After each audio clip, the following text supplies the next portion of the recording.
Simpsons Index, an online spreadsheet that is also a podcast. This is the podcast. Coming to you out of SideQuest Studios, this is the Simpsons Index, episode 141. Hello out there, I'm your host, Elliot Jay O'Neill, and joining me in SideQuest Studios tonight is Maddison. What's up? MJ. I brought my own mic. And here as always, except when he's not, BT Calloway. No, hoi hoi. And thank you for joining us for the Simpsons Index. This is a podcast where we watch and review 3 episodes of The Simpsons at a time, but there's a twist. Each episode must come from a different decade. BT, who's our sponsor today? Oh shit, I even knew you were going to do this.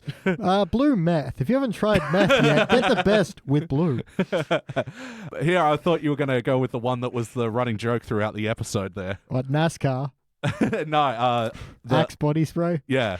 So for those that don't know, they were doing a parody on Axe body spray, which over in Australia is Lynx, which is disgusting perfume garbage that high schoolers use. Nana, sell it. Axe body spray, when you want to smell 15 again. May as well talk about that episode that joke comes from. This was a HD era episode. Just a flawless segue there. I've only been doing this for 141 episodes. You're flexing on us. Well, yeah, only with the amount of episodes done, not with my segue skills, definitely not. Or your rippling muscles. Hear them ripple, audience. Gross. All right. They can hear me talking about them. This was Season 25, Episode 9, Steal This Episode. We sure did. First released in January of 2014. It was directed by Matthew Nastuck, written by J. Stewart Burns. In this episode, Homer gets into pirating movies and showing them in his backyard for all the townspeople of Springfield, and Marge accidentally dobs him into the FBI. Hey, what'd we think? It was okay. Yeah, I'll second that. I go forward.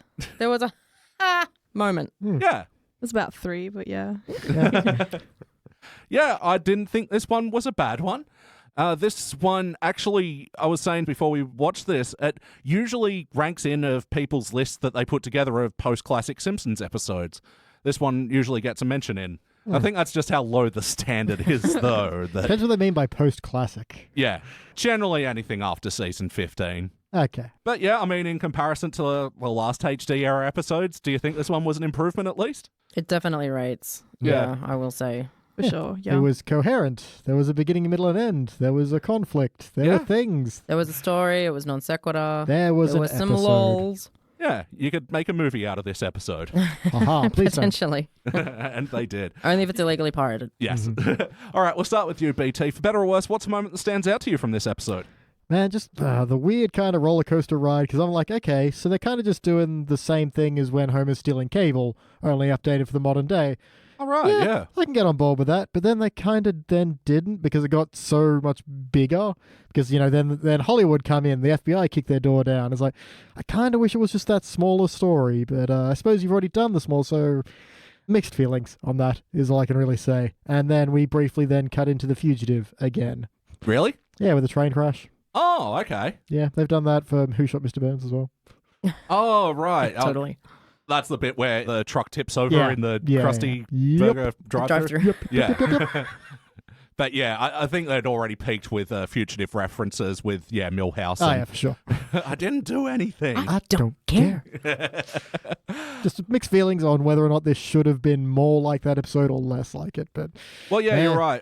Back in Lisa versus the Eighth Commandment, that was just such a small little moralistic tale. And the consequence wasn't, this big FBI thing. It was just the respect of his daughter, and that's so simple. Can be so much more powerful. How about you, Maddison? What stands out to you from this episode for better or worse? What I remember pretty much is just the Hollywood bigwigs, how they kept playing the same joke of them just being typical Hollywood people. Yeah. I liked how they had the car park with it was like all divided. It was like the Hollywood bigwigs on the right and then just the regular town people on the left. They had like airplanes in the car park and like, jazzed out cars. Yeah. All wearing, Reserved for Hollywood types. yeah, they had sunglasses on in the courtroom. It's very fitting. Yeah. And who is the real thieves here? Yeah. Put the whole system on trial, man. Yeah. And there were a lot of cameos from these Hollywood bigwigs as well.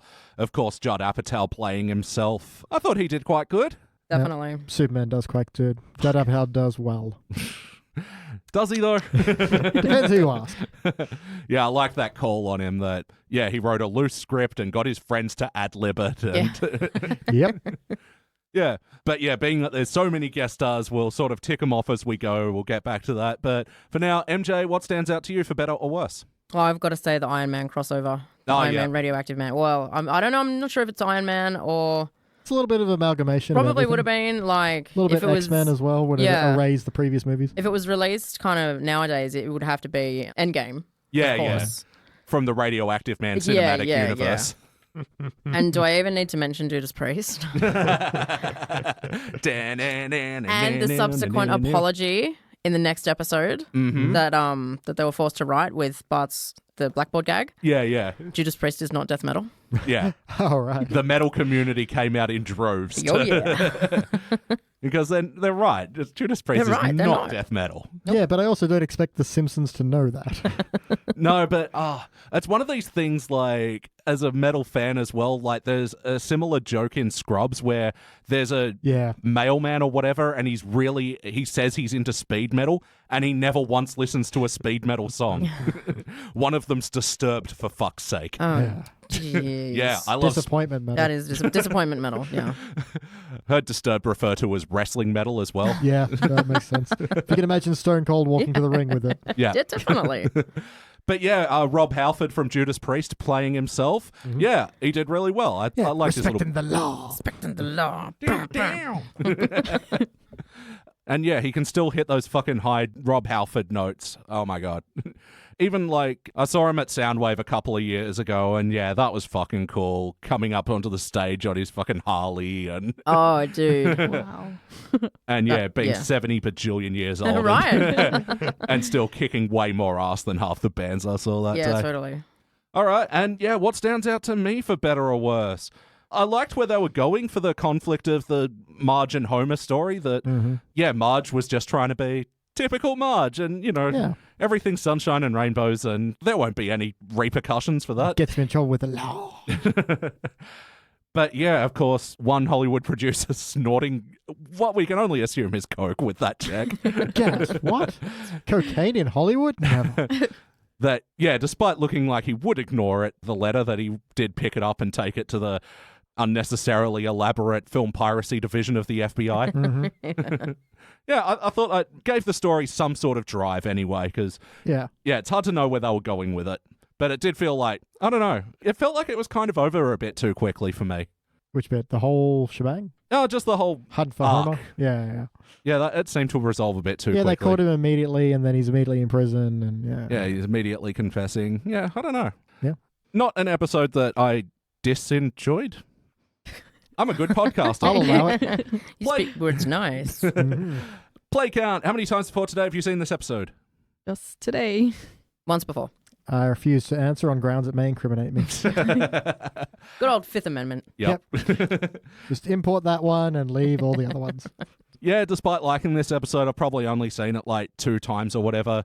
Yeah, by the time season 25 rolled around, I was a little checked out of watching new Simpsons. Whereas like season 22 and even summer 23 I was watching on repeats. Was this a particularly wacky episode of The Simpsons? I mean, they release a Happy Meal with a toy that spoils the movie. I love it, don't get me wrong. It turns out I'm a good guy. I die, but I come back after the credits. Yeah, I really like that. Yeah, there's plenty of whack to be had, I think. You got the IMAX Hobbit frame rate VR vision, which for anyone who saw Hobbit in the theaters are like, yeah. Pretty accurate, hey? Oh, yeah. So what, is that what they did? It was like 4K or something? Yeah, and so because they haven't yet made a lot of movies in that, whatever it is, frame rate or 4K, whatever the hell it is, I don't know. Things that you can get away with in regular film look really fake. Like props look much lighter, as in, because they're props. Yeah, right. So little things like that, and it's very uncanny to watch. Previously untested on human audiences. Yes. And yeah, just the dude puking in his VR helmet. And Santa's little helper at the dinner table. That is so freaking accurate. It's not even funny. Oh, I guess it's kind of like having Dad around still. Except he growls less when you go near his food. Oh, that was so cute. Good doggo jokes. Any other whack? The Swedish consulate boss Oh, yeah. rocking out to Judas Priest again. Again, Sweden, home of, well, more black metal, but still. Yeah. Yeah. Well, Opeth as well. They've got a new album coming out later this month. So very excited. That's very cool. How high are your hopes? Madison, this is another band that Yeah, writes I'm songs that go for 10 I'm minutes. so left behind. I'm so You mean you haven't listened to a bunch of prog metal? Wow. yeah, I just haven't at the time, you know. It's fair. They're long songs. Busy watching season 30, right? Yeah. Yeah. The Swedish meatballs cry for Homer. Oh. That looked so unsettling, but God, kind of delicious. Yeah, and I have a weird mixed feeling on this one too. It's like Homer never talks about it, but we know he would love Swedish meatballs. We can just see him eating a bunch of them. At the same time, it's like, it's a bit weird they didn't mention it, but I also appreciate they didn't beat me over the head with it. I liked how all the furniture in that room looked like it was from IKEA. Yeah. Totally. Well, yep, that's how they decorate the Swedish consulate, unless it's Julian Assange's suite. Oh, he's not there anymore, is he? Nah. I still want to make a sitcom about that, about him just being an annoying brat living in there. And it's like, living with Assange. Who left the toilet seat up? Assange! See? It's got legs, I'll give you that. Oh, someone get Benedict Cumberbatch on the phone. Yep. Yeah, so, I mean, for an episode with, an over-the-top FBI angle, it wasn't super wacky, although them using the blinders and Homer's capture, there was some whack in there. And, the FBI agent as well. Did anyone pick up that guest voice actor? BoJack Horseman. Indeed. Oh, nice. Ah. Like, I know that deep, sultry voice. And Joe Bluth, and who else? Lego Batman. Also plays Will Arnett. Yes. Yes. In real life, plays Will damn Arnett. As himself. Yeah. Full method actor. Yeah. Yeah. Respect. Yeah. So just a bit of whackness we forgot about. Saying the movie's been out for 3 days and therefore it's fair to spoil. No, it's not. No. No. I was listening to a podcast, I think like a week or two ago, and they were kind of, can we spoil The Sixth Sense? Like, is it too soon? Is that allowed? Too soon? It's a really good twist. No, people don't know. I've heard that if the movie's old enough to drink, then it's everything's fair off game. limits. Yeah. That's good law. I like that. Yeah, but then, like, in the case of, we were saying Avengers Endgame before, like, Spider-Man Far From Home, like, the ad spoiled Avengers Endgame. Yeah, you know. They did do like a warning beforehand, though, Yeah, right? that's right. Appreciate the warning, Yeah. They still warned. That's the thing. It's an advertising. They're paying for it, but it's like, but if you haven't, just hum. Just plug your ears and hum. Yeah, we live in a weird spoiler age at the moment. I reckon 2 weeks is mostly fair, but even then, you should still ask. Yeah, it's courtesy, you know. Film courtesy. It's in the rule book. Everyone knows that. Yeah. Yeah, I think it's more egregious to break the rule of film courtesy than of film piracy. Definitely. Oh, my goodness. For sure. Oh, yeah, and the wacky thing. What was the commercial joke? There are a lot of them, so you're going to have to narrow that down. Yeah. Was it the Cineplex showing Zero Dark 31? What? Totally. Sorry, it was just a very quick All flash those- of all the other movies coming out, along with Radioactive Man Rising. And Yeah. the And one hashtag was- movie. No, okay, missed Hashtag that. the movie, I It think. was too quick for me. But yeah, all I saw was Zero Dark 31, the sequel to Zero Dark 30. They kill Osama again. Or was it also the Fragrance Arctic Slut? Yeah. Classic. Morning After or Elon Musk. I did like that. The Musk of Elon. I can't like see that smelling nice. Smells like No. smells like a convertible in space. Yeah. Smells like a pile of unsold flamethrowers.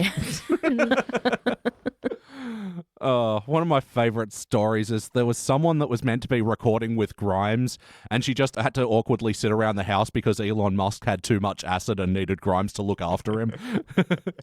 That would have at least been funny to watch. Imagine like a super science nerd high on LSD. Dr. Carl? Yeah. Dr. Yeah. Carl? Yeah, definitely.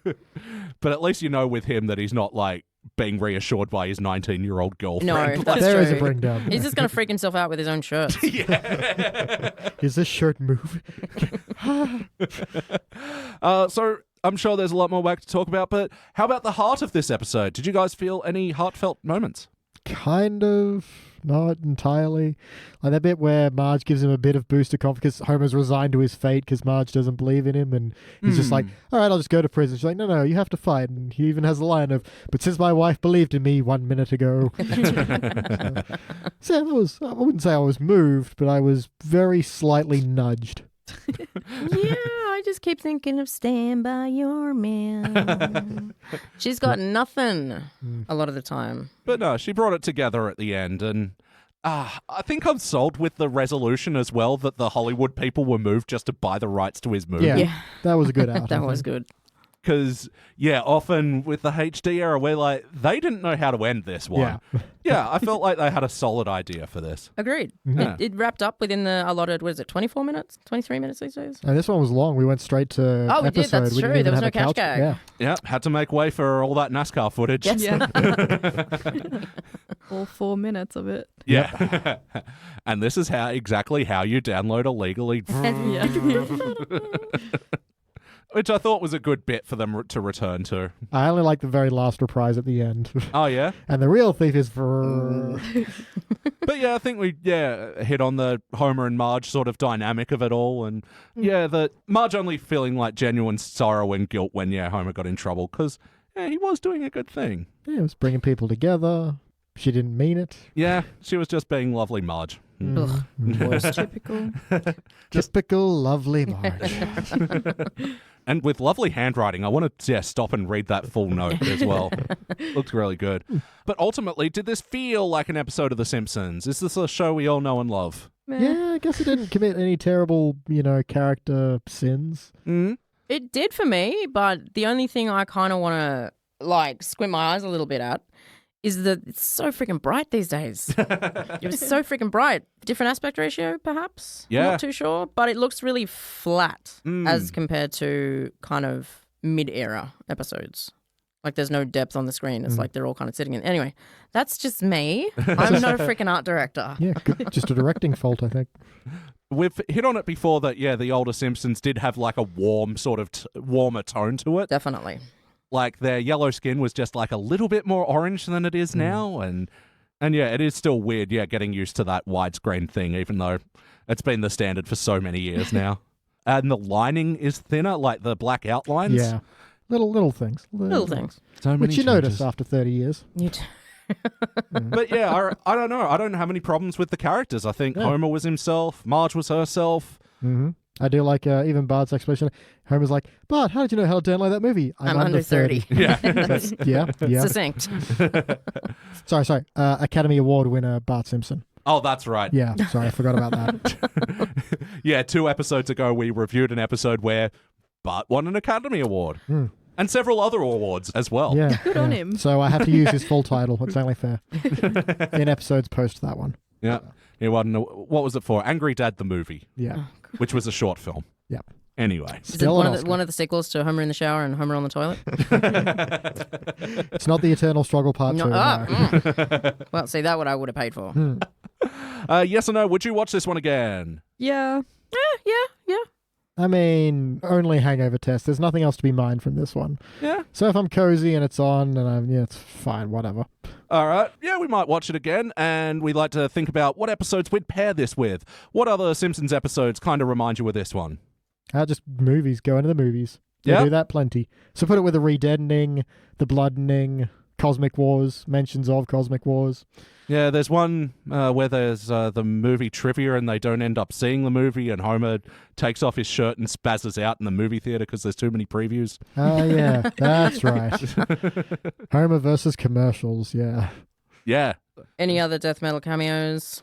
Yep. Or So, metal cameos, I was excuse about me. to say, we don't want the same kind of angry fans yelling at us. Damn metal fans and their piercings and tattoos and such. Freaks. and obsesses over subgenres of specific sounds. But with the Metallica episode that we watched last week, and Yeah, sure. I'm pretty sure that's it. Mhm. I mean, I don't see Tool making an appearance anytime soon. What about Iron Maiden? They could show off. That'd be pretty cool. That would be very cool. And we've already had The Who? Oh yeah, I mean, that's the closest equivalent I can think of. yeah. Very Britishy. Oh, speaking of British, imagine, Cradle of Filth doing an episode. Stranger things have happened, man. Yikes.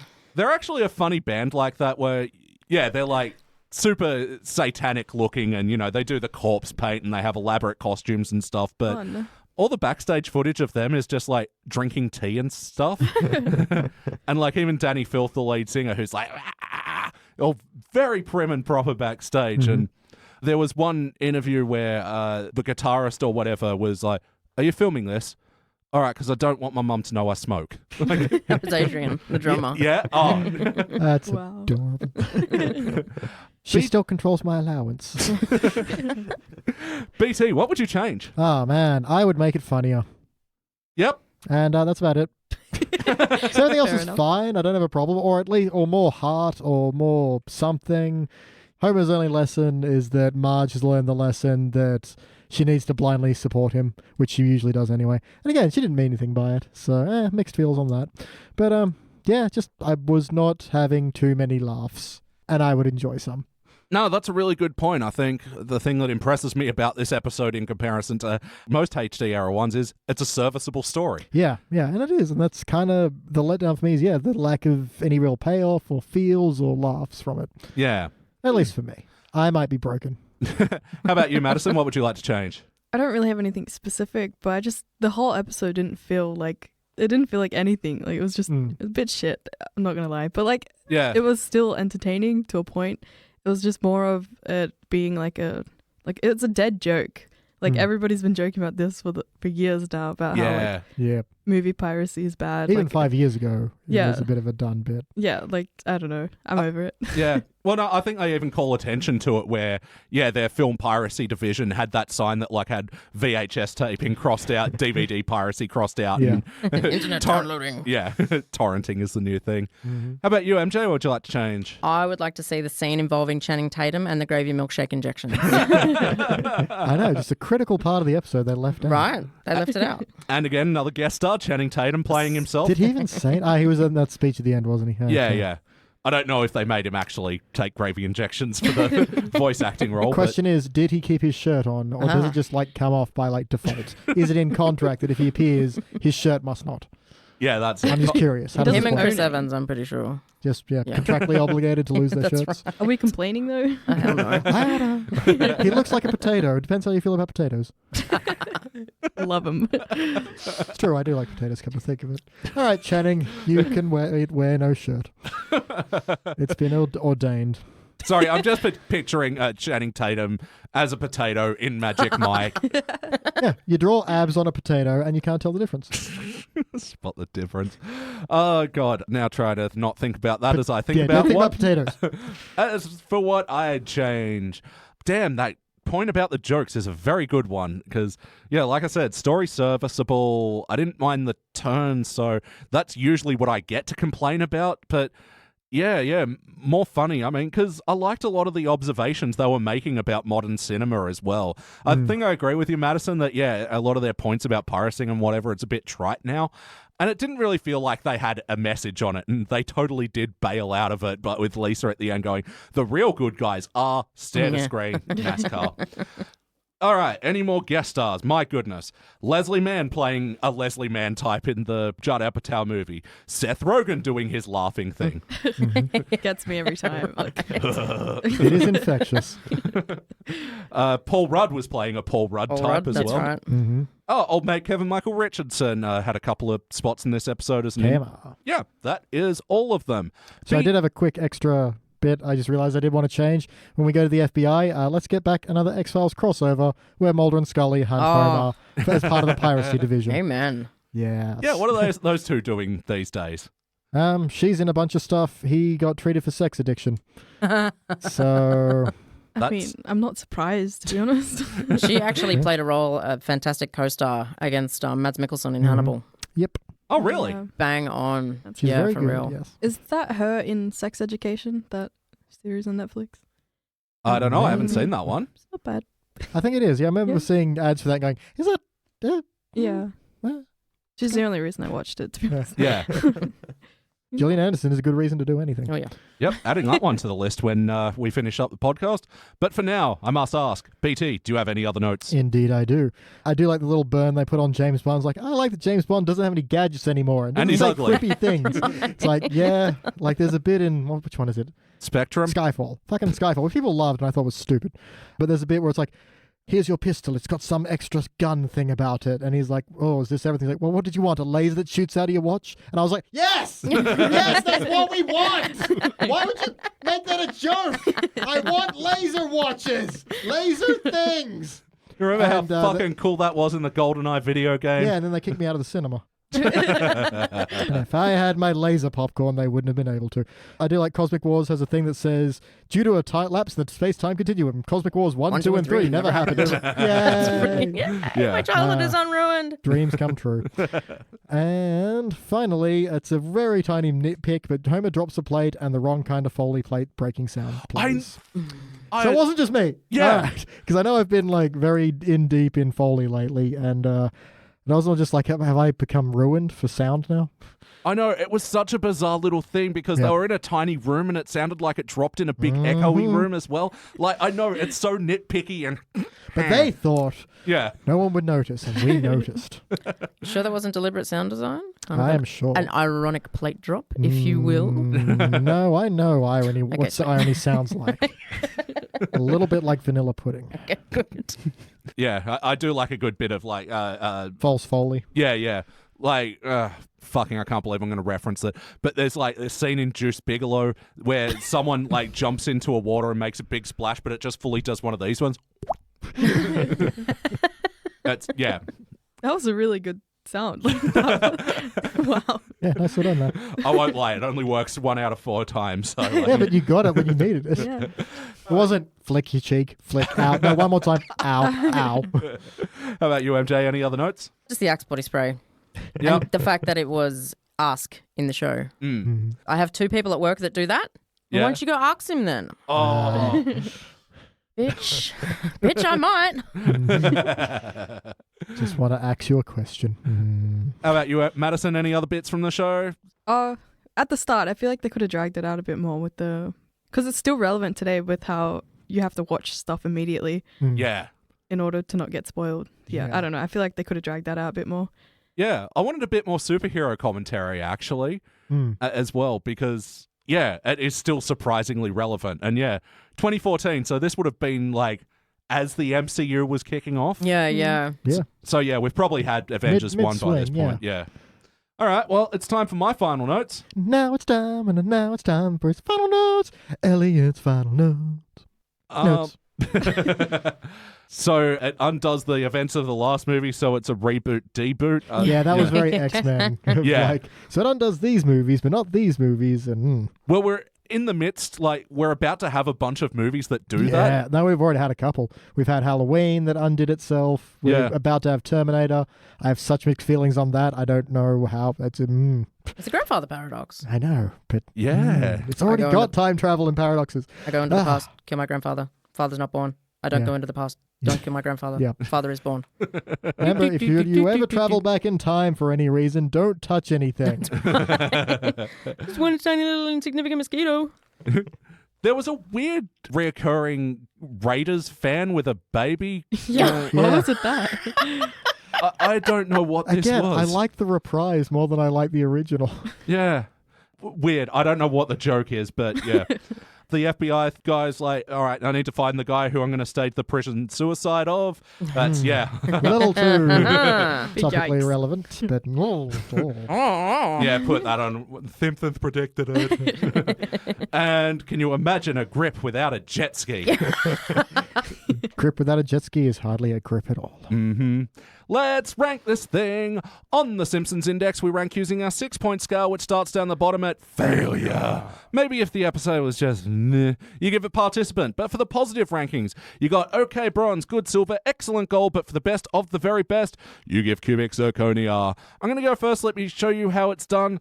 Look, I think that I don't know, but also I do, and I'm nervous to say it because Look, I'm going to go with silver, and I know it's very generous. I'm going to admit that I'm being very, very generous with it. You kind-hearted fool. Because I do agree that, it's kind of a wash of an episode, but I don't know, it had enough good material, and the fact that it had a fucking story was just... Yeah. And that's all I have to say about that. BT. Man.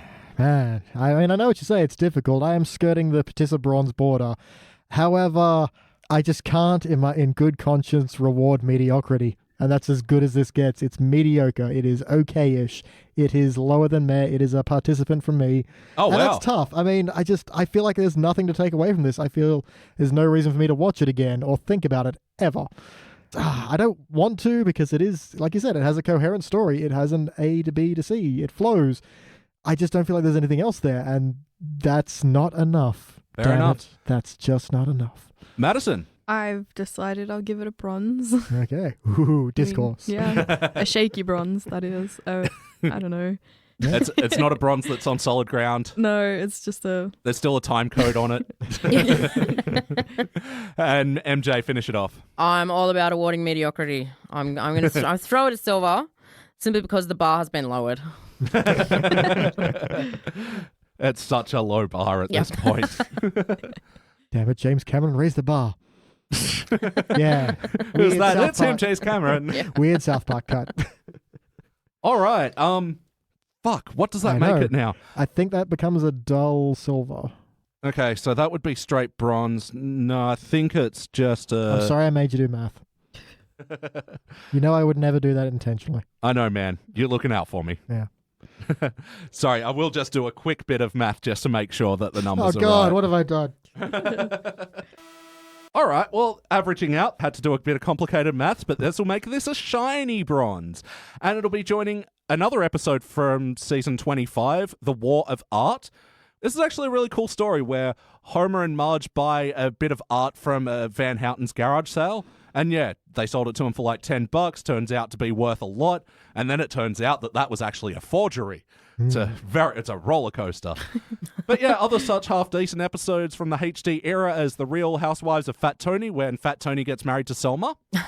Homer the Whopper, where Homer gets cast in a superhero movie. Oh, wow. Weird connection.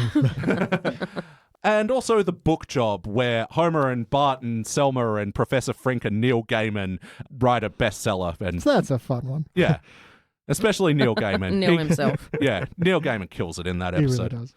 All right, before we move on, we must ask if that reputation is justified. Is that reputation justified?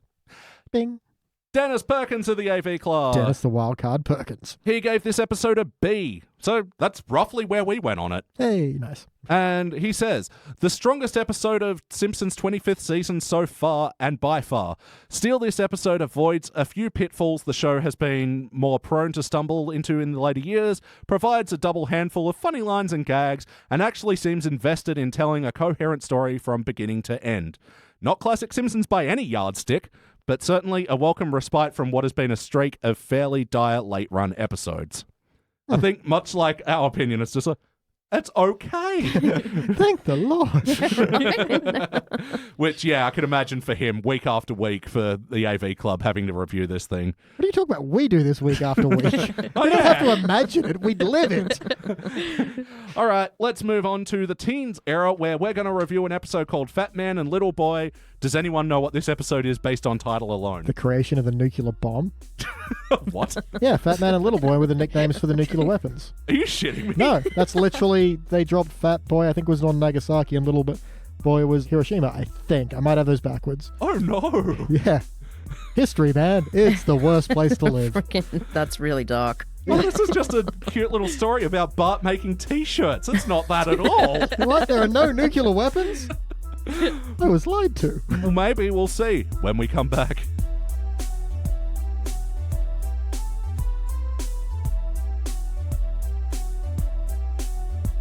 And we are back, and we just watched our Teens Era episode. This was Season 16, Episode 5, Fat Man and Little Boy, which had absolutely nothing to do with There was nuclear weapons. plutonium. Oh, there was too. Yeah.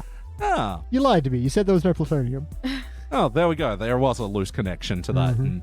Anyway, first released in December of 2004, this was directed by Mike B. Anderson, written by Joel H. Cohen. In this episode, Bart gets into making t-shirts after he gets cynical about growing up, and Homer uses this as an excuse to quit his job at the nuclear plant and starts mooching. Hey, El, what did we think? I thoroughly enjoyed that half an episode. Yeah.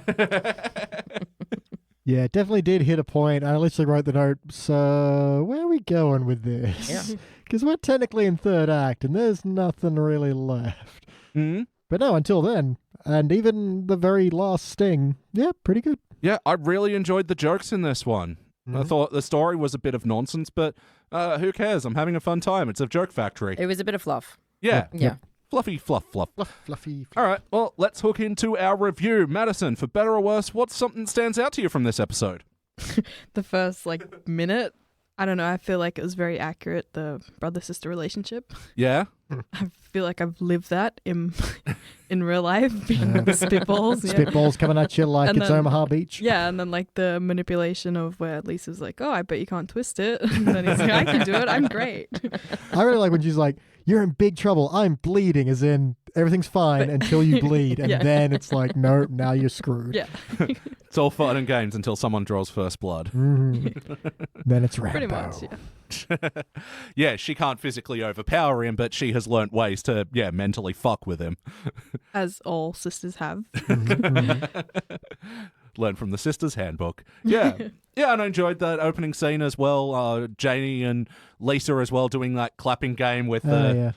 misdirect last word and Yeah. cause Homer to faint. Oh my goodness, the children said arse.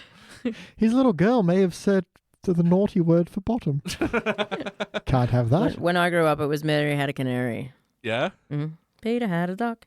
Ah, yeah. Met under the kitchen table and taught him how to fly fish for dinner, fry fish for tea. The more you eat, the more you drink, the more you want. Peter had a boat. The boat began to rock. Oh, that rules. All I knew was the Wendy from South Park I was one. going to say. Yeah. Yeah, right. But she's a great big contaminated water. Will make you really sick. Yeah. How about you, MJ? What stands out to you from this episode? Oh, Marge fighting with this potato masher. Who hasn't been in that stuck Literally drawer happened situation? to me 2 days ago. The third drawer down. It's full of shite, as we all know. But it was a spatula, not a potato masher. Yeah. Oh, yeah, that's why I keep my spatulas in the second big drawer. You know the one I'm talking about. Genius. Because, See? in the shallow cutlery drawer. Yeah, that's right. No good. No. No good. Angry thinking about it. Yeah. It's so relatable. Oh my goodness. Yeah, and then, oh, well, no harm done. And then Homer's got a potato peeler in his head. Yep. They sting. The supplemental disability insurance coming from Sergeant Activity, Yeah. just to start with. Ah, that was great. Yeah. You know that you're becoming an adult when you start having fantasies of insurance salesmen. And then especially like the reprise as well, where I'll just leave these brushes here. Yep. Oh, I remember when my and- Power Rangers started trying to upsell me on full coverage. And the Tooth Fairy is God's daughter. Yep. Yep. That's canon. The more you know, huh? Dun, dun, dun. I was actually thinking in that moment as well, it's kind of weird that the Americans developed the whole, put it under your pillow thing. Was it the same for you guys where it was put your tooth in a glass of water instead? Yeah. No. But No? then again, I have American upbringings. So. Oh, yeah, that's right. Yeah. You're our American correspondent. That's right, Elliot. And back to you. So yours was under the pillow? Yeah. MJ? I have no memory. I No? literally remember both. I've just Glass of water under the pillow? I've had It was messy. Big problem. I've had a Mandela experience Yeah. right now. I've slipped into an alternate dimension. Worlds have collided. BT, what stands out to you? Oh, man. I just realized my stands out was also going to be the hard question, but you can't stop me because I'm a rebel. So it's just Bart's realization that his childhood is going. And I love that bit where he's like, no, we're going to do things kids love to do. He gets in one of those plastic cars, like, vroom, vroom, vroom, vroom. And as the bullies walk over, hey, dingus, what you realizing? Man, that's tough. I knew when I was an adult when they say, we're trying you as an adult. And he just collects all his toys and gives them a Viking funeral, but still does it with the, magnifying glass. And Yep. I remember that awkward phase of life. It's like, well, I'm too old for action figures, but what am I into? I don't know. Too old for action figures and too young to jerk off. Video games. I was never too old to jerk off. No, the answer was video games, obviously. Breezing right past that one. Yeah, I still because I remember because my brother used to run a market stall at North Rocks Markets. Go support them, listeners. They do it for the deaf and blind school. Okay. They're still there. Yeah. Crazy. But yeah, he used to run a stall there, and I'm like, one day had all my Power Rangers and Street Sharks gathered up, and I'm like, I'm ready. Yeah. And now I'm like, fuck, I used to have the fucking Dragon Zord. God damn it. So much money in that. Yeah. I would have happily given away the White Lion and the fucking, even the Megazord, but the Dragon Zord. Oh. Yeah, fuck the Megazord. Screw that guy. And my Street Sharks collection as well. Yeah. You saw how much fun Vin Diesel was having with that. That is such a niche reference. I had the same thing with my old N64 game boxes and manuals, which I got rid of when I moved house and then found out you could sell them. I was like, well, fuck balls. Yeah, that's right. Because when we were living at Kalara and I had that eBay store going, I sold the box for Nintendo 64 Smash Brothers for $60. Just the Wow. box. No just game. the box.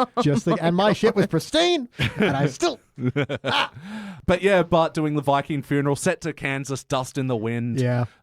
What a great song. Second best song by Kansas. No. What's the best? Carry On My Wayward Son. Oh, that's Kansas. That is too. Yep. Forgot about that. I actually know that one. Hey, Hey. Supernatural. Welcome to I was going to say someone's played Guitar Hero. Oh, also, yeah. Yeah. But that Sea Captain bit was a little weird. It was. It really didn't have... Although I do like the exit line of, I just want a friend. That's not a work friend. It's like, I like the line, but it's also a 10-year-old boy. That's weird. Again. Yeah. Yeah. But I like A the lot of line. adults taking a lot of interest in Bart in this episode. But no, this episode had bad commercial break jokes because there was that one and then there was the Homer yelling, I don't have an inside voice. And it's these are your cut to commercial jokes. Yeah, it's such a bad line because we've literally heard him in this episode use his indoor voice. So... Yes. And what stands out to me, just piggybacking off your thing, the T-shirts. Did we have any favourite slogans that Bart had? I forgot most of them. Yeah. I liked the one that was the progression of this shirt sucks, Yep. sucking socks, and... Nobody's perfect knithead. The extra extensive knitting. Yeah. I see what you did there. Mm-hmm. I don't know where he got the idea to do a proud Nubian princess, but I'm glad Wiggum got some use out of it. Yeah, hey, good for him. Impeach everybody. Yep. I would have liked to have seen a Nuke the Whale shirt, but that's just Oh, me. yeah. Gotta nuke something. Gotta nuke something. Oh, yeah, tying into this episode title as well. Yep. But as well, this leading into Goose Gladwell, the obvious Willy Wonka stand-in. What do we think of this character? He was wacky. Wacky, yeah. Yeah, you're Skip. He was in Vietnam. Yeah. The things he saw drove him insane. But I was actually amazed at the turn that, I sold the rights to Bart's shirts to the Disney Corporation. And it's like, oh, wow, Simpsons predicted it again. Everything is Disney. And I do like his follow-up of, my group of loopy lawyers means I never have to pay him. Just lawyers in wacky hats. Yeah, blue-haired lawyer. The same lawyers. Yeah. They're Mr. Burns' lawyers, yeah. Got a lot of business. Oh, yeah. Busy guys. I wanted to see the T-shirts as done by Disney, though. Yeah, each one made into a movie. Or just tamed down. Mm-hmm. Well, yeah, because we wonder, if Disney will continue, The Simpsons, because they're renewed up until 32, but they're still being overseen by Fox. But after that, they'll be overseen by Disney. Live-action reboot. And they're already talking about making another Simpsons movie. And... Live action. Yeah. That's what Disney do now. They do live-action movies of Live things. action and whitewashed. Yeah. Mm-hmm. Who would play Homer Simpson? Oh, I'll go for that role. Channing, we know the answer. Channing It's Tatum. Channing Yeah. Tatum. Thank you. Injected with gravy and potatoes. Fucking, what was the latest Disney live-action abomination? Aladdin. Lion Another King? one. No, Lion the King. the trailer dropped for it. Cats. Cats, Mulan? was it? Oh, Wait, no. Cats sorry. is That's a different That's That's a abomination. different. I look forward to cursed that me. because we all get to hate it together. Yeah. You did trigger my memory. It's Lady and the Tramp. Oh, really? Ah. Yeah, they Oh, somehow what? managed to make cute dogs look creepy. Yeah, they made it look like a really young female dog, and then Yeah. really young bitch, and then a 50-year-old dog. Yeah. Yeah. Not good, Disney. Weird How vibes. bizarre. Just like the Otero Millionaires Club said. Wow. Yeah, that's Not right. only did you remember it was OMC, you knew what it stood for. Just Slow One hit clap, wonder. definitely. Yeah, man. Pride of New Zealand, those guys. So, play count. How many times before today do you think you've seen this episode? Probably once before. Yeah? 0. I feel like I might have the once, but the pitch of my voice says I'm not sure. Says otherwise. Yeah, I'm similarly pitchy. I think it's like 2, 3, maybe not a lot. Because, yeah, season 16 is, I think, the point where you definitely got more bad than good. And so this one was a nice bit of entertainment. That's the word I was looking for. I enjoyed this one more than the last one. So, Yeah. Wackiness. oh, there was plenty. Mm-hmm. Where shall we begin on the whack? Just in all of Goose entirely. Yep. That guy. Yep. Mm-hmm. Yeah, little cuckoo clock in his head. He has 20 stores in 30 states. Yeah. It's a good little blink and you'll miss it moment. Marge being absolutely delighted when he broke into their house. Broke in. Well, yeah. And Like, it was genuine as well. It's like, oh, wow, you broke in. yeah, nothing quite like an eccentric single man taking an interest in our son. Yeah. Ugh. I like Wiggum breaking Bart's light up sneakers. Yeah. Gotta Sneaker out. Bad cops, bad cops. Yeah, oh, and Bart was already paying protection to Nelson. He was all pimped out. That's yeah. right. Yeah, I like these, yeah, just as quick little asides. They were really good. What was that Gadget Expo? I tried to write down as many of those stalls as I could. Yeah, that was, again, too fast, but they're all really good. We had, what do you have? Erotic ashtrays, Yep. poison ice cubes. I remember it was Exploding hearing aids. hairy golf balls. Or Hairy something. golf balls, yeah. That stood out. I really liked Apu's bit there. He was just walking with this kind of smug superiority. Oh, yeah. He was like, I can make or break these people. Every day get abused by Quickie Mart customers. Today, Oh, yeah. he is. Yeah. He's He's earned in it. charge. It's a good moment. It's a good scene. And the lead in, oh, the Novelty Expo, that's tomorrow. Yeah, Smash. yeah. Yeah, I know. Yeah, some absolute good fun there. And yeah, Krusty's t-shirt stand just destroying Bart. Yep. Oh. Man, we had some great ones where Homer goes to the plant after being fired and just key out of the fake rock Yeah. Yep. inside to Twice. the reactor. Twice. Key out of the fake rock. Yeah. Oh, and then, yeah, him actually getting the plutonium. Yeah, Leaks so it. I'm not a nuclear physicist, as you know, but I have It's watched pronounced Chernobyl. Nuclear. Yeah. Nuclear. And they have so much cancer now. Oh, yeah? That Yeah, close they to an really do. unshielded nuclear reactor? Oh, yes. The whole Simpsons family? I have watched the entire series, Elliot. Is that the grim ending? They just all die from cancer. Kind of. Yeah. That's Glowing in the you know, dark. when they do the freeze frame on various characters and like they're usually like, Chubbs went on to be a senator. Yeah. Wackiness is died of cancer, died of cancer, died of cancer, Even the snapshot on the dog. died of cancer. Did they have glowing x-rays from being that close to it? Oh, God, that was horrifying. Doctor, I haven't injected the dye yet. Hi. It actually reminded me of that bit in Futurama where Bender's got the x-ray torch. Yeah. Ow, my sperm! Huh, Zap. didn't hurt that time. Any other wackiness from y'all? The unnecessary, the change machine that does not actually sort change. Yeah. Yeah, I love how Homer immediately falls into that mooching Yeah. role as well. Yeah, we haven't seen that. It's the juice loosener all over again. Yeah, no, we haven't seen the home shopping stuff on The Simpsons for a while. For a while, yeah, you're right. Yeah. I do love the compilation of like the black and white before Yeah. clips of people just failing. Yeah. It's so good. Is this you? Just spilling water everywhere. Yeah. I can't sit under a blanket and eat popcorn at the same time. Oh, yeah. Oh, yeah, I remember the one from Homer as well, complaining about the Korean animation and then his mouth just immediately being a foot away from him. That's unfair, but accurate. Again, it didn't dwell on it too long, so it was like, okay, cool. Well, yeah, I just hope those Korean animators like are just animating it and they couldn't speak English because, hey, and now you're making us animate it. Well, I thought the idea was revenge, Yeah. but who knows? We get a little bit of wackiness with Lisa and Martin, and also rest in peace, Martin. He died? Oh, didn't he? No, I'm thinking of the wrong person.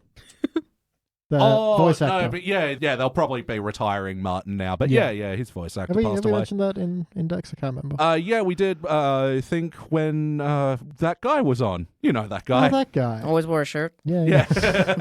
I'll take The that. one who's always standing and walking. Yeah.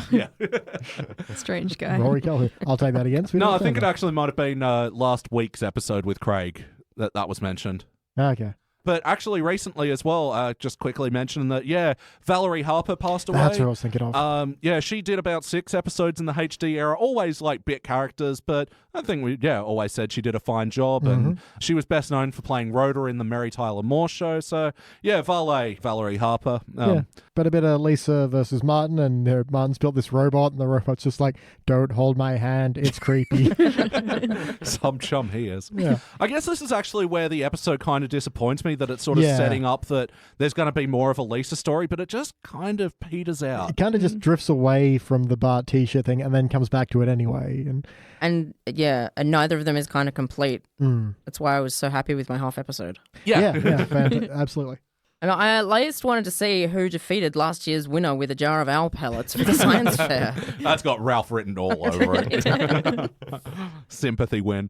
Look, this is a very wacky episode, so I think we'll continue wacky talk in a bit, but let's quickly go to the heart, since we were talking about how the stories kind of didn't round out.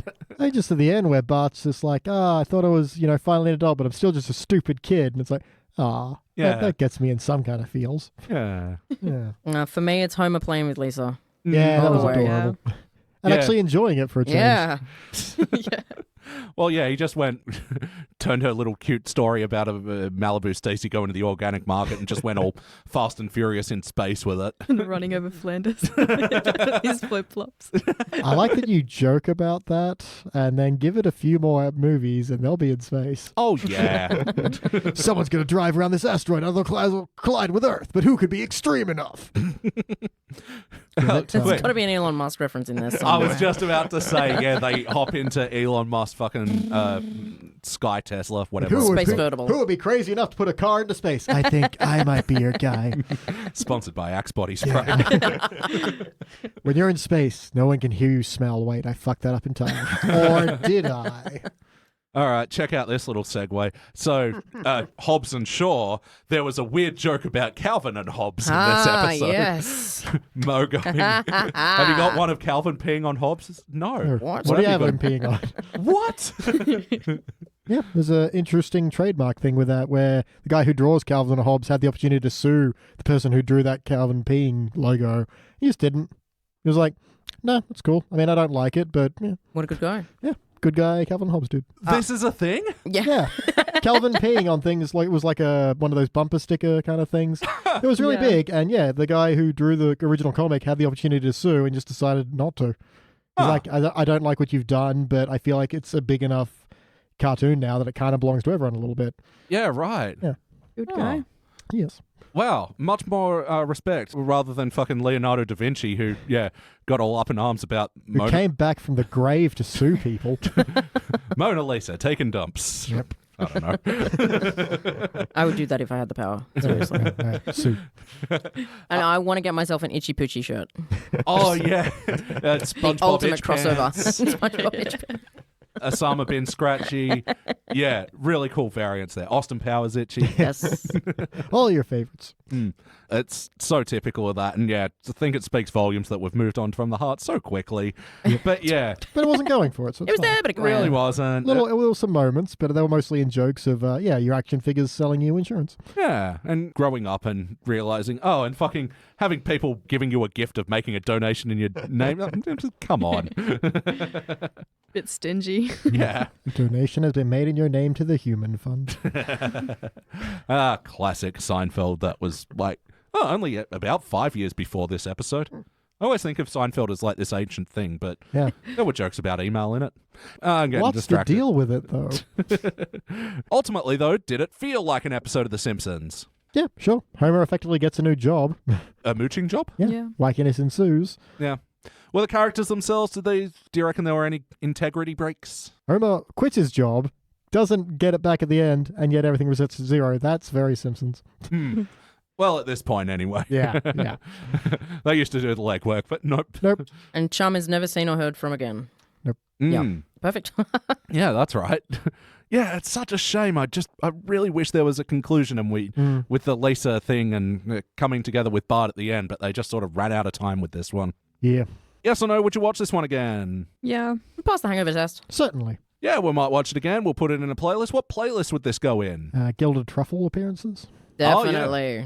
Moochie Moochie playlist? Whatever episode that comes from. Moochie Moochie. That's from the flash forward to when Bart's mooching off President Lisa. Oh, that's right. Yes. The episode that I'm afraid to review because... It's all a little too real. Yeah. With the debt President Trump left America in. Yeah. Oh, dear God.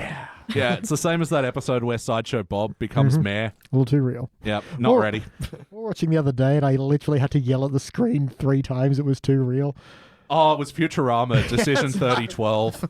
Oh, God. Because, yeah, they talk about the whole, cult of personality being more important than actual policy. And No, no, it's just a bit where, what do they say? oh, he's even talking about building a space wall to protect Earth from the south of the universe. Oh, dear God. Yeah, but damn, I'm trying to move it in my head. I'll yell it out later. Oh, right. Yeah, any other episodes remind you of this one? I want to say see you in Hell, Candy Boys, but only because of the convention. Yeah, Yeah, convention appearances. Yeah, there's another HD one where they go to like a video games expo. Yeah. That's a really good one. All the appearances of Baimon's Sci-Fi Con. Oh, Yes. yep. Absolutely. Yeah, that's a good bunch of playlists. And Maddison, what would you like to change about this episode? I'd like to see more from Lisa, her storyline, that part. And like even just see who won the contest in the end. Like, Yeah. because Gravitate she would back have had that. to leave the contest because Homer took her project, right? Yeah. So now she had nothing to enter. Yeah, Oh. What he's a got his douchebag move. dangerously unstable plutonium reactor in the dump. So, With all the seagulls pecking at it. yep. No. But yeah, it's that whole thing. Why mention the contest if we're not going to see the contest? Yeah. And they built up a rivalry with Martin and everything. So where's our contest? Yeah. When are we going to get to the fireworks factory? Right? How about you, MJ? What would you like to change? Oh, geez, man. I would love to see the skateboard rising from the dead after the Viking funeral. Because that was in the freaking box, man. That made me sad. Yeah. Mm-hmm. Just rolls out. Oh, I can't believe he got rid of the skateboard. I How's he going know. to get around? His most radical thing. The slingshot. Is that what it's called? Slingshot? That Oh, was in yeah. there too, yeah. Oh, how will he Dennis Menace things now? Yeah. I would love to see what happened to Krusty's line of T-shirts Yeah. as a start. I would love to see that story go to its conclusion. I would love to see the science fair go to its conclusion. I would love to see Homer get his job back at the plant. Oh, and I would love to know if it is actually activated plutonium isotope 239, because that's what's required. Oh. Rather than thank- the less reactive 240. And thank you for being our science correspondent for this episode. And how about you, BT? What would you like to change? Man, either run with that Lisa bit or cut it out and stick to your main story, because it feels like such an unfortunate departure. And despite the fact it was really kind of sweet and cute, the fact that nothing happened with that really just broke the pacing for this one for me. It was like, I was having a good time. Everything made sense. We were watching a documentary about the mountain lion of Africa, the lion.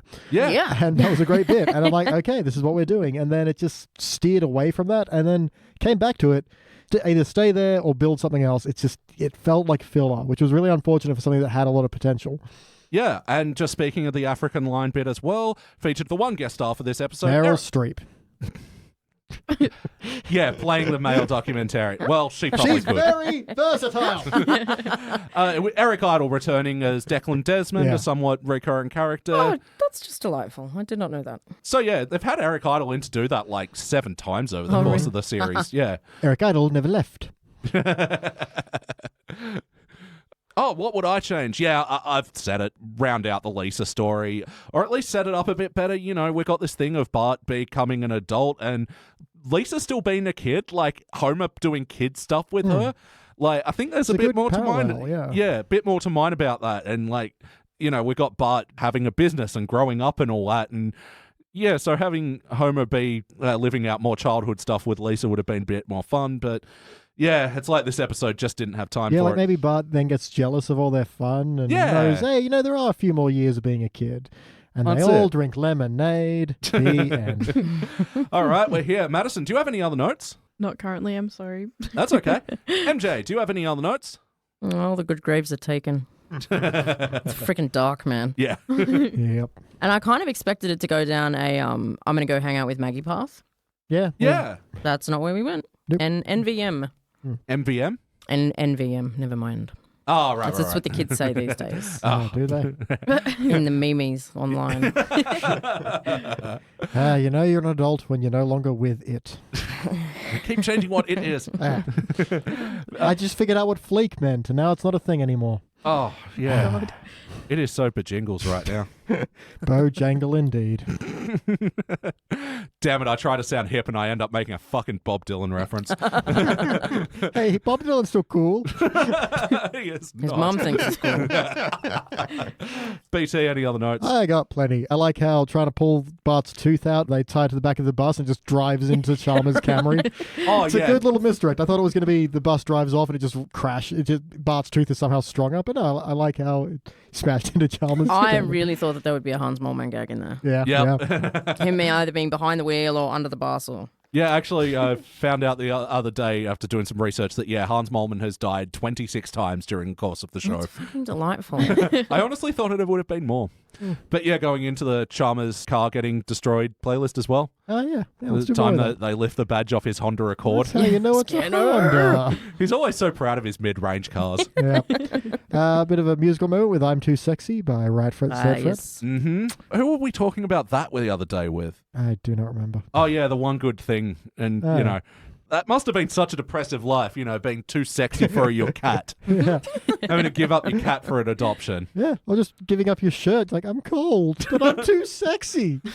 Channing Tatum knows how he Yeah. feels. He wrote it into his own contract. He did it to himself. Damn that potato. Okay, my client is too sexy for this shirt. And Too sexy for this role. Too sexy for this movie. any other notes? It's horrible, but it's the best way to do a horrible joke of Krusty's line of T-shirts made for kids, by Aw, kids, and we pass mate. the slavings on to you. It's like, oh. But again, that's the right way to do that, I think. It feels too real It's- coming off yeah. this multi-million-dollar earnings show that is making jokes about its Korean animators and Yeah. Yeah. slave conditions of making merchandise. Well, then you're really not going to like the line of, well, we're supposed to do this without adult help. Sweetie, that's orphan talk. I got a guilty laugh out of that, but still. Yeah. Krusty's Geiger counter is a nice bit of whack. Yep. Weird Krusty products playlist. Put this with the eye swabs and the pregnancy test. Yep. They cause birth defects. It's crusterific, Johnny Unitas, but is my upper lip supposed to be bleeding like this? Probably. And then final, a joke that I didn't like, and then they saved it somehow by making it go longer, was it'll kill everyone a 30-mile radius, including the blue blockers sunglasses guy who's there sometimes. Yeah. And then I didn't like that, but I like the damn him to hell. As though Homer has this long-standing history with this vendor of something. But the fact that he gives him like a friendly Yeah, wave it's or like going, a casual. damn him. Yeah. I don't know why. It sold it. I'm just, I'm stunned. I thought it was a dumb bit that they actually made me laugh with. I think it's those dumb bits where sort of they say it and then there's an implication and then you sort of think about it. Yeah. Like when Lisa says, if you want a pancake, you want to hurry up. Dad pulled a chair up right up to the stove. Yeah, and it's just kind of there, and they do it and they go. They don't cut to Homer pulling up in chair. Oh, can I get any closer? No, it's just done and done. Yep. All right, and time for my final notes and another musical moment. We get a little bit of the Pink Panther theme when Homer's doing his little sneaky. Well, what sounds play when you sneak? Spider noises. Oh. Yeah, that's creepy sneaky. Well, that's how I usually sneak. It's a silly joke, and I think I may have hung on to it too long, but Smithers going, well, it is... It is Smithers going... Christmas. Aw. It's Yeah. Christmas when I say it's Christmas. Yeah, that's it. All right, time to rank this thing. Madison, your turn to go first. I mean, I didn't hate it, but I didn't love it, so I'd probably say bronze again. Yep. Yeah, it's a safe bet. Yeah, an okay time. Yeah. As is dictated by the bronze ranking thing. Yep. BT. Man, I'm on the other side of the fence now. I'm on the Brilva fence. I think if it hadn't had that departure into an unnecessary bit right on its third act, I would have silvered quite easily. I am going to go with a bronze, but it's a high up there bronze. It's very close to that edge, which, just a little bit more out of this one, and it would have been pretty damn good. MJ? Agreed. Brilva. Just throwing it up there. Not a rank, you have to pick one. Oh, no. I know, it's hard, but we have to make the hard choices here at the Simpsons Index. Tossing a coin. Does anyone know what heads means? Wow, save the bit. I'm going to go for silver. Yeah? I will. She's right on the edge, but there was enough gags to make up for the 3 incomplete storylines. Yeah. Yeah, I'm going silver as well. I was halfway through this episode and I was thinking, is this a season 16 that's going to get a gold? It was really good. What? But no, it's sort of... Which is a shame, man. Yeah. So close. I think this was like, I didn't intentionally sort of pair this episode with the last one for any reason. Like, they're not really that connected, but I found like they're sort of interesting comparisons in that that one had a way more solid storyline, but didn't have the jokes. This one had jokes for days, but fucking, really shut the story bed. What? It's a Great thing. Look it up. Yep. Picture a bed. Make it a story. Now put shit in it. All right, well, averaging out, this will be a dull silver. Wow, this will be the first dull silver from season 16, and this is our highest ranking season 16 episode so far.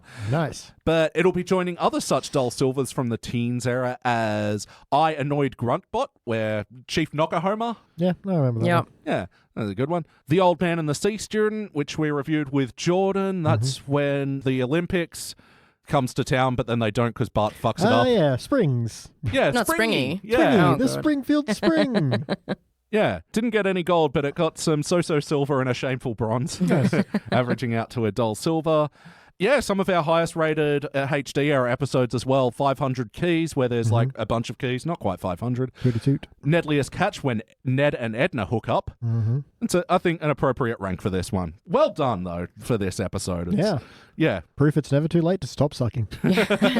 But yeah, still a damning thing for season 16 if this is the best it can do so far. Yeah, I'd like it, just that one little bit that didn't even segue into a bad section, just unfulfilled one.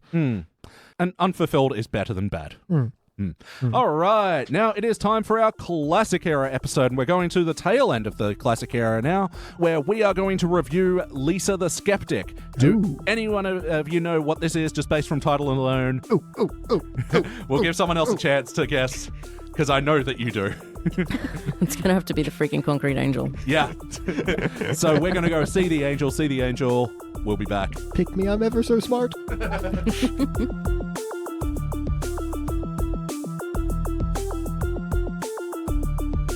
And we are back, and we just watched our classic and final episode for the evening. This was Season 9, Episode 8, Lisa the Skeptic. First released in November of 1997, it was directed by Neil Affleck, absolutely no relation. Written by David X. Cohen. In this episode, it's the angel one, and they find the angel, and... Do we see the angel? for 50 cents. Hey, what do we think? Delightful. Yeah, it was pretty good, I guess. Yeah. Classic, bang on. Yeah, like right at the tail end of the classic era, we sort of, I don't think it's as funny as a lot of classic era ones, but like really cool story, I reckon. A lot of very good jokes in passing, but yeah, not a lot of big hoots. Yeah. Hoots. Yes, the hootometer was not going full blown hoot tonight. Lowercase hoot. Yep. Still a hoot, but not a hoot and a half. Totally. Not a hoot nanny. Yeah, well, that's just way off the scale. All right, let's talk into this episode. MJ, we'll start with you this time. For better or worse, what's a moment that stands out to you? Oh, fiddle faddle. Everyone knows our mutants have flippers. Everything Mr. Burns says ever. Right. Oh, that was, good bit of, what do they call it, assonance there? Yes. And it's just a nothing joke. It's a throwaway line, but Ralph's performance... Wait. Fritz Nipple Scribble! I think I found something! He's just so fucking excited. It's delightful. It's a trailhead, Ralph. It fell off your shovel. He found it! Yeah, 2 for 2 with Ralph on this one, I reckon. The back where he's like, keep digging, you'll never know when we might uncover a T-Rex. In that case, 3 for 3, because I was thinking of, I'm scared, Daddy, too scared to even wet my pants. You just relax and it'll come. Oh, what a great dad encouraging his son like that. Yeah, really enjoyed Ralph in this one. Yeah. How about you, Maddison? What stands out to you for better or worse? The fact that they covered the crotch area of the skeleton Yeah. with the leaf. With the fig leaf. Yeah, and it was very clearly just taped on. As Adam and Eve would have done back in the day. With tape. Yeah, that's what God took Adam's other rib for. To make tape. Yeah, what do you think tape is made out of? Horse rib. I don't know what it's actually made of, so I can't refute that. At least we know it's not vegan. Yeah. BT, what stands out to you? Man, I'm going to say this is a great example of The Simpsons keeping that balance, because even though this is a big science v religion thing, they do have jokes poking fun at both sides, and they don't have a conclusion exactly, and the whole science thing obviously lands on Lisa, but religious side lands on Marge instead of on Homer, who's just obviously just in it for the profiteering, and she just makes him very calm, she's like, you just need to take a leap of faith every now and then, and that's some beautiful moments for that. But yeah, you get balance in jokes, and it gets crushed. I just hope medical science can save me. But then at the end, the guy's like, I didn't get into science to make money. Whatever little change you have will be fine. Yes. He doesn't do the tests anyway. Freaking jerk. Did she pay for it though? I mean, presumably. Yeah, right? You got to pay up front in science. Yeah, one of the guest starred people for this episode, what do they call them? Voice actors. Professor Stephen Jay Gould was playing himself in this episode. Hi, that's cool. Yeah. I did not know that. Yeah, and he passed away a few years ago. So, yeah. Much less cool. Yeah, lots of Varleys on this What episode, was unfortunately. his big hit of science? Oh, What's he known for? Anything? the Stephen Jay Gould theorem. I see. Quite the theorem. I don't know. I think he's a biologist. Yeah. I was hoping our science correspondent might have been able to have something of that. Yeah, it's maybe a little too deep of a cut, but still. I appreciate that, it was an actual dude, and he just made fun of himself. Yeah. Oh, totally. Apparently, they knew some of the Simpsons writers, especially David X. Cohen, who, as we know Giant from... nerd. Yeah. Yeah, was one of his professors or something as well. Oh, Yeah. And, yeah, the other guest voice actor, while we're getting depressed about people who are dead, Phil Hartman, and a great little Lionel Hutz appearance. Yeah. Mr. Hutz, we won. We. And just, confidently and menacingly patting his briefcase, revealing a half-eaten sandwich and an apple core. Oh, shit. That might be a very weird reference to Falling Down, where Michael Douglas is walking around with a briefcase pretending he still has a job, but he only has his lunch in there, which is a sandwich and an apple. Oh. It might. It's a bit of a stretch, but still. I think I've got to see this movie. We've now run into two references Yes, of it on The I quite Simpsons. like it. So they modelled Frank Grimes' character off Michael Douglas in that movie. Mm-hmm. And what stands out to me from this episode? Yeah, I like how it rolls into that it's going to be this big court case as well. Oh, sorry. I just remembered the Lionel Hutz line. I'll have to refer back to the case of finders versus keepers. Yeah, that it rolls into this court case. It's like, oh, this is going to carry over for weeks and months, and there's the angel. Okay. Put a restraining order that Religion must stay 500 yards from science at all times. And yeah, like you were saying, it's not a conclusion to it, but No. it's really just fucking bailing out of it, but doing it in a hilarious way. So that did remind me of the bit beforehand where it's like, well, now becomes the difficult part of who owns such a valuable artifact. I put forward that I do. Yeah. And Homer just taking it and just seeing the profit for himself. Well, not originally seeing the profit. He did want to just hoard it, Yeah. put it in his safety deposit closet.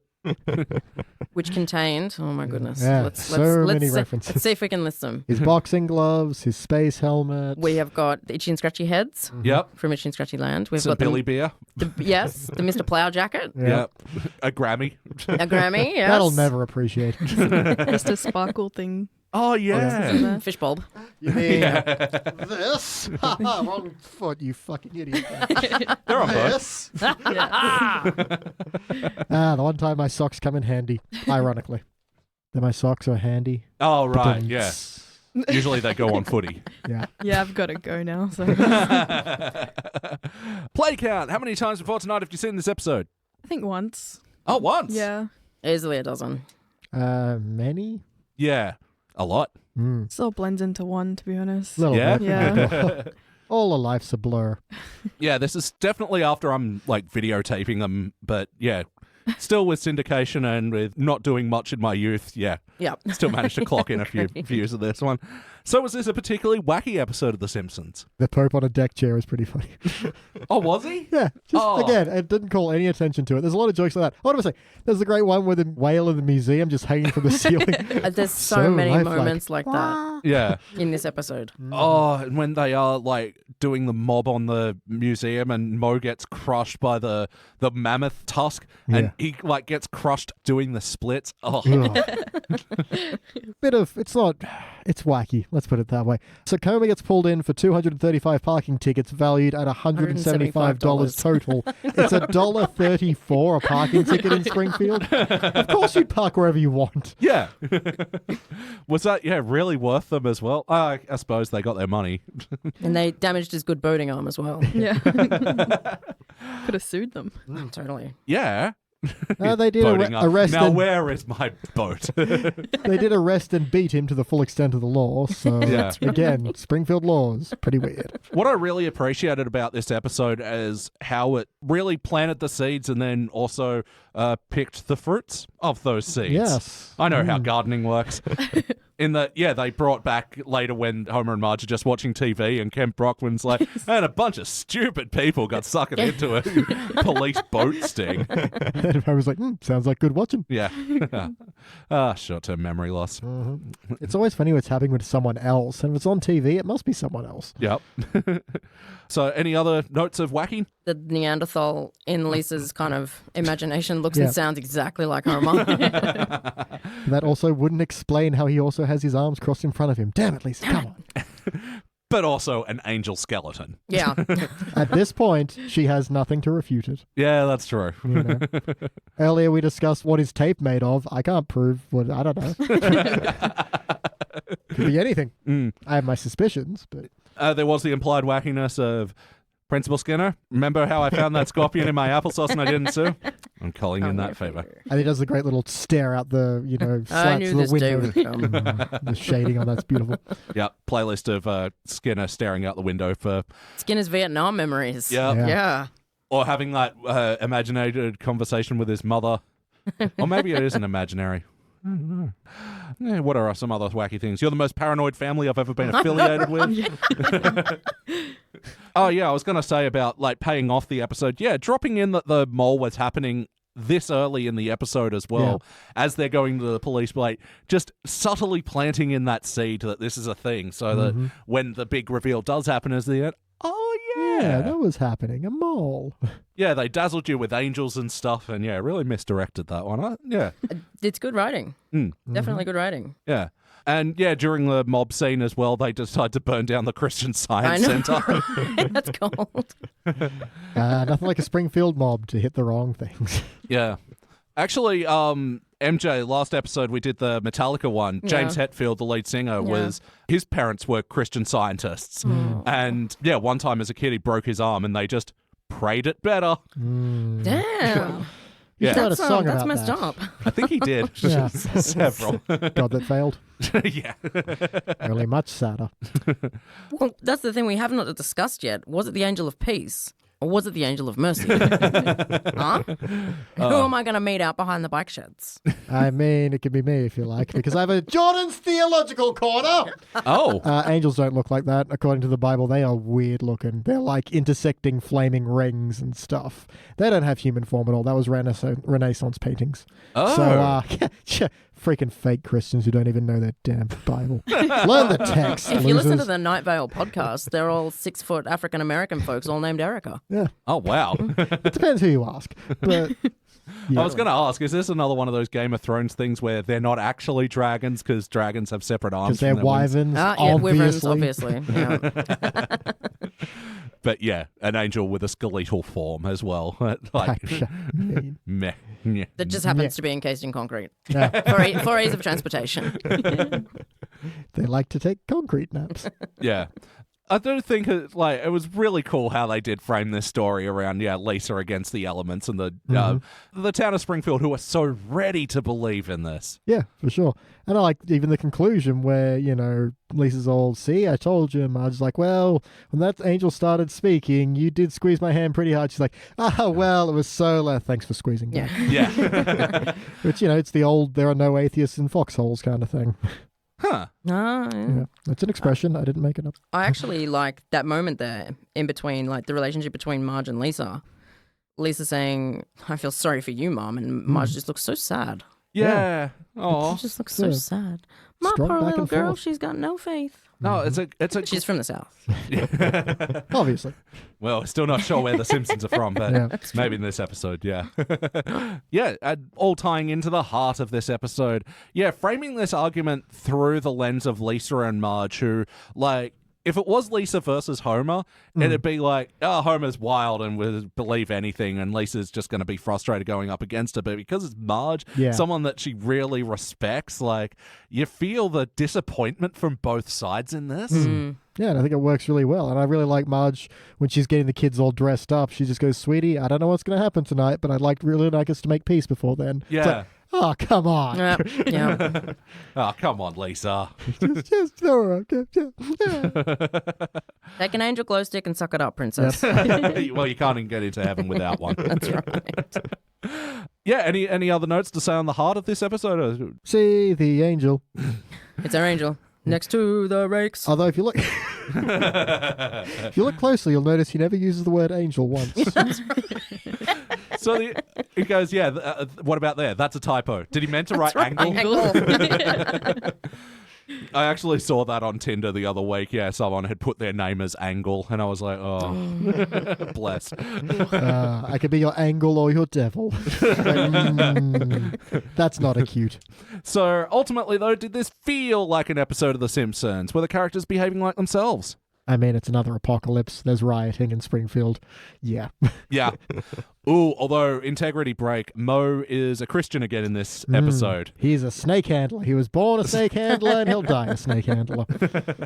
Yeah, it's funny how they keep flipping that with Mo, but yeah. I mean, That's Mo. yeah, very fair weather religious. Yeah. He's also the one most likely to spark a riot, so, and to take people to the old mill, get some cider. Definitely. Sorry, did you say most likely? I did now retroactively change that. Yeah, and Homer as well, being himself and just looking for the quick buck out of this whole thing. So many good moments. No, quick 50 cent. Yeah. 50 cents, yeah. That's right. I love that moment of, it's like, I'll pay you $1. $1. Hey, you're like, he's going to get this wrong somehow. Yeah. Yeah. But how? We've done the bit where he's just hammering in the sign that says go away Go. before with Stan. right. Yeah. So what are we going to do this time? 50 cents, please. Yes or no, would you watch this one again? I would. Definitely. Yes. All right, I'm going to watch it again too. We're going to put it in a playlist. What playlist would this go in? Apocalypses! So put it with the comet. Oh, of course. The doy. Definitely. When they actually sing a hymn. No, that's Que Sera is not a hymn. I mean, close enough. Yeah, but I love, Reverend Lovejoy. Should we sing Amazing Grace? Nah. Also, mall openings. Put it with the one where they go to Scotland with Arthur Fortune. Court cases, good Lionel Hutz episodes. Yes, definitely. There's got to be a playlist in Bart's Crowbars. Oh, yeah. Oh, Bluey. Oh, Bluey. Yeah, but I don't want you prying and jimmying. All right, we'll start with you, MJ. What would you like to change? Why was the robot programmed to feel pain? Why would So you they do that? don't rise up. It's a safety net. Yeah, accidental robot playlist with this in the last episode. Definitely, yes. What would I change? I would like to see more stuff in the courtroom, but that's just me. And what did you say? There's parking tickets were worth $1.35. $1.34. $1.34. That's golden. Nice. And it really speaks to how vintage this episode is. I just feel like someone didn't do the math. I know, right? And sorry to say, BT, but the parking tickets would have been 74 cents each. I think you got the dividing around the wrong way. Anyway, back to the show. It's David X. Cohen, though. This guy, drops math theorems. And... So it's got to, maybe it's a reference? I don't know. It seems too obvious. Or maybe the joke is it's just really dirt cheap. Yeah. Well, especially compared to Sydney parking tickets, which... Oh, don't even get me started. Yeah, Jesus. You park illegally, it's $100. Yeah. And illegally, $101. Maddison, what would you like to change? I'm not that picky with this episode. I think I enjoyed it with Yeah. how it was, yeah.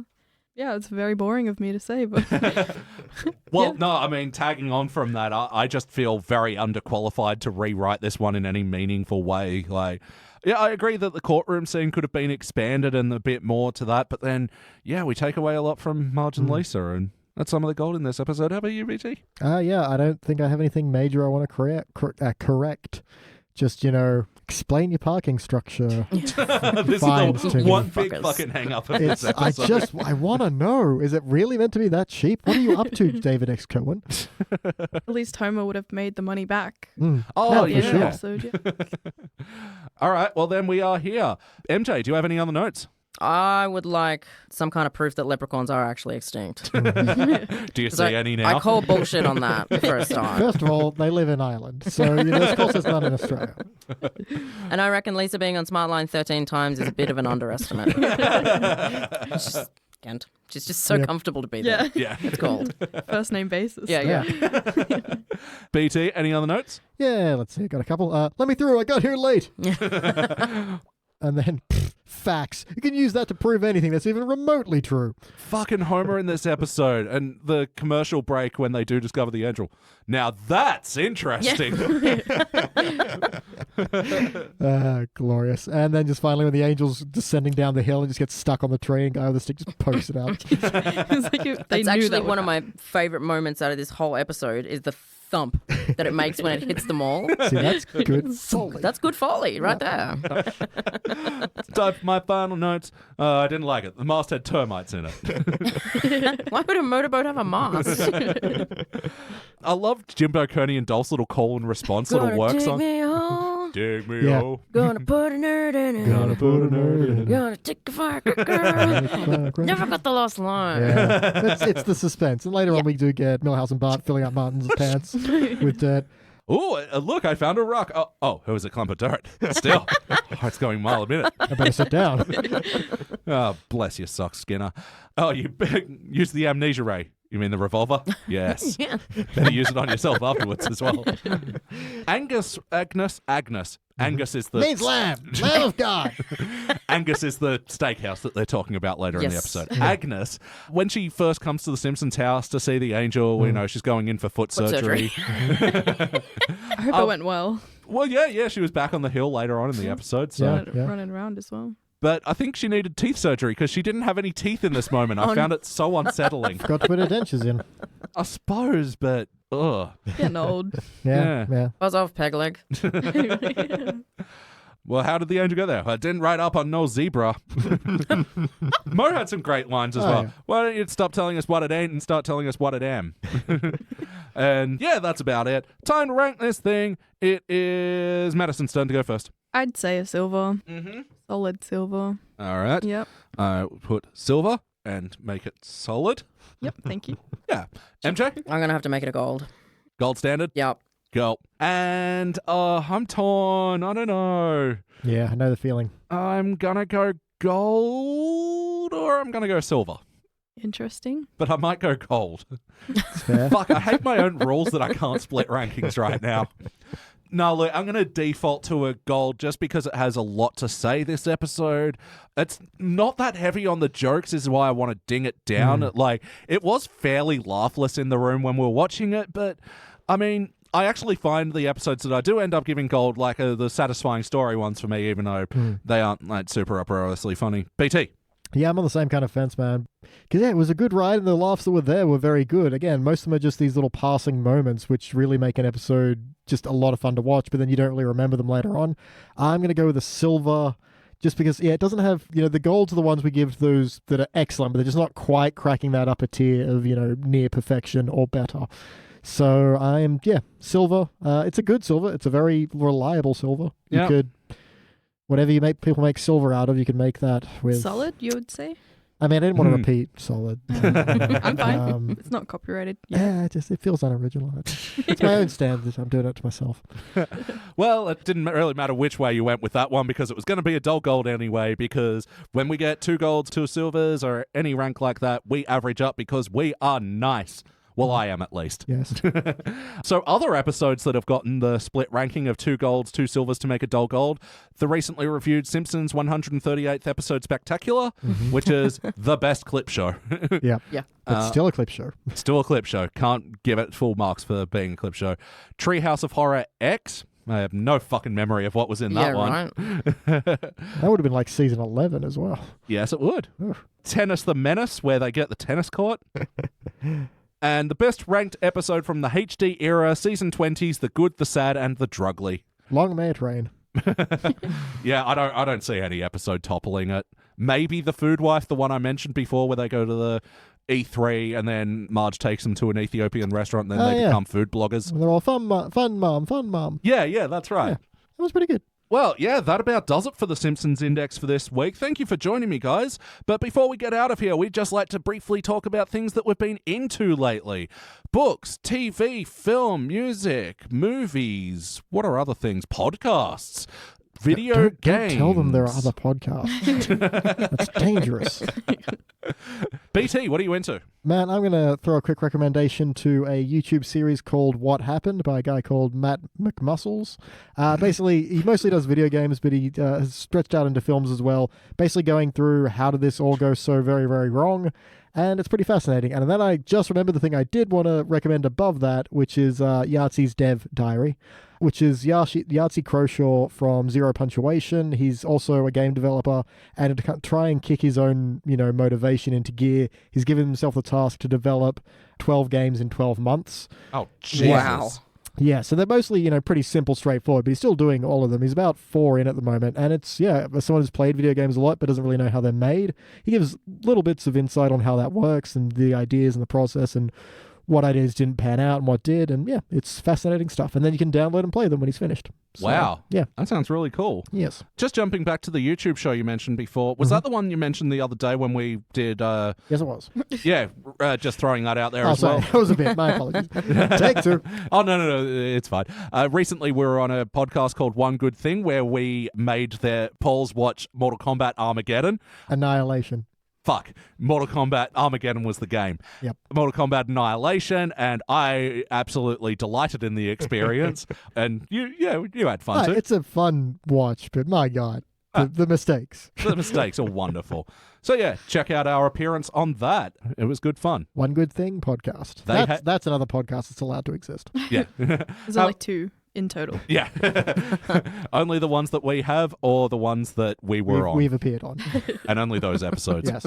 Like how I was on Shut Up and Take My Podcast the other day reviewing The Thief of Baghead. MJ, what are you into these days? I am into James Acaster doing stand-up on Netflix.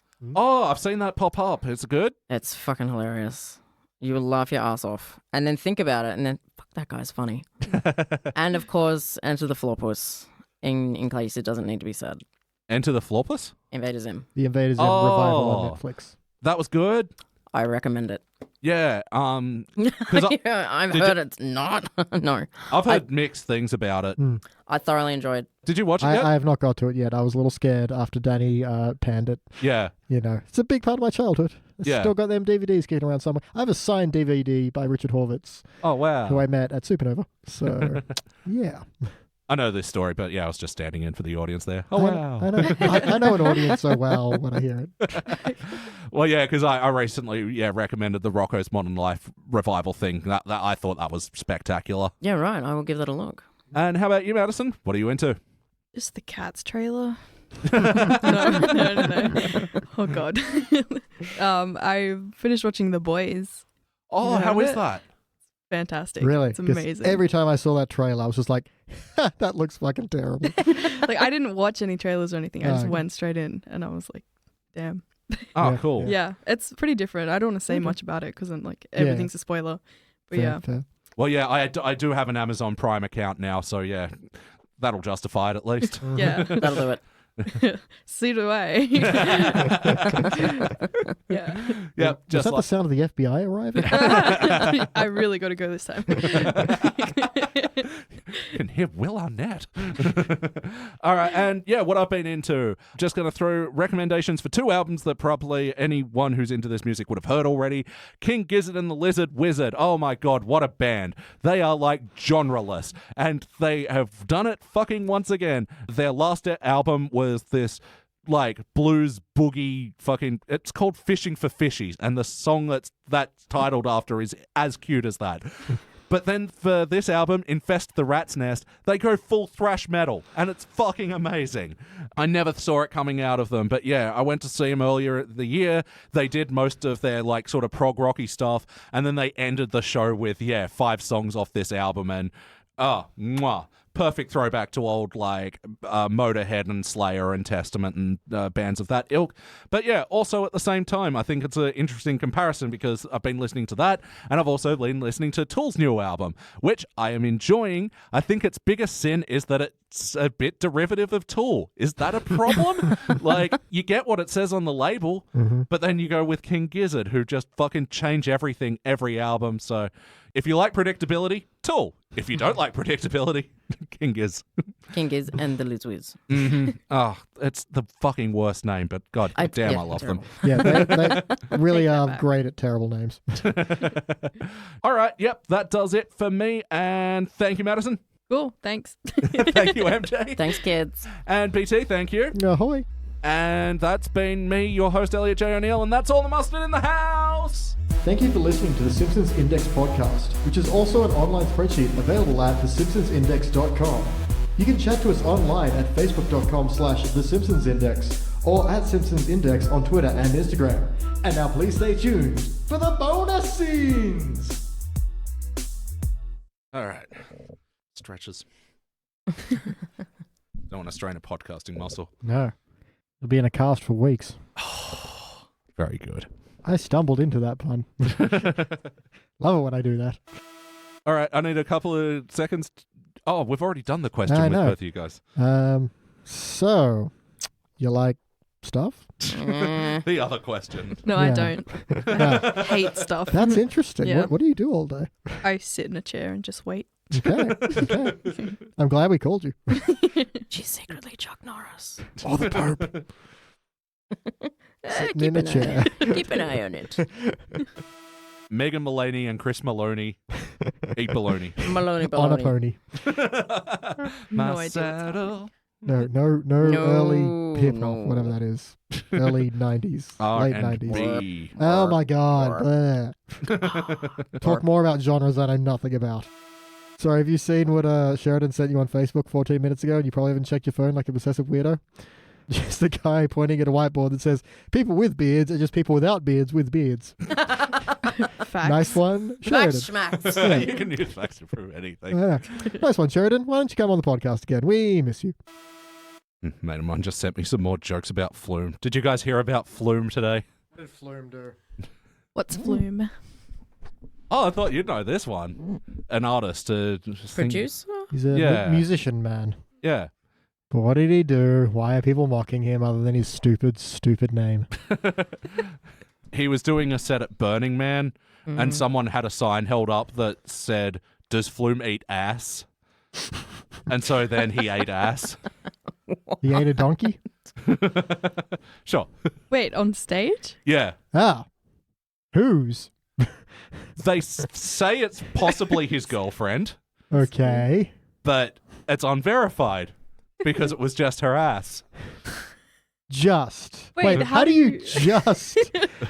Was the rest covered by a sheet? What the hell? Because she posted a video onto her Instagram stories that had the caption, "Sorry, Mum," of the act, but she took it down very quickly, but it's Flume, so it was already shared a bajillion times, and Pedestrian TV have got an article about it. I mean, I have a few follow-up questions. The main one is, why? Why not? When someone brings a sign to your concert asking such questions. Flume, if someone brought a sign to your concert that said, jump off a bridge, would you do it? Flume jumped off a bridge? I'm there. Yeah. Oh, Flume. But yeah, on the day that I saw on Twitter, Flume and Rover trending. Wonder why.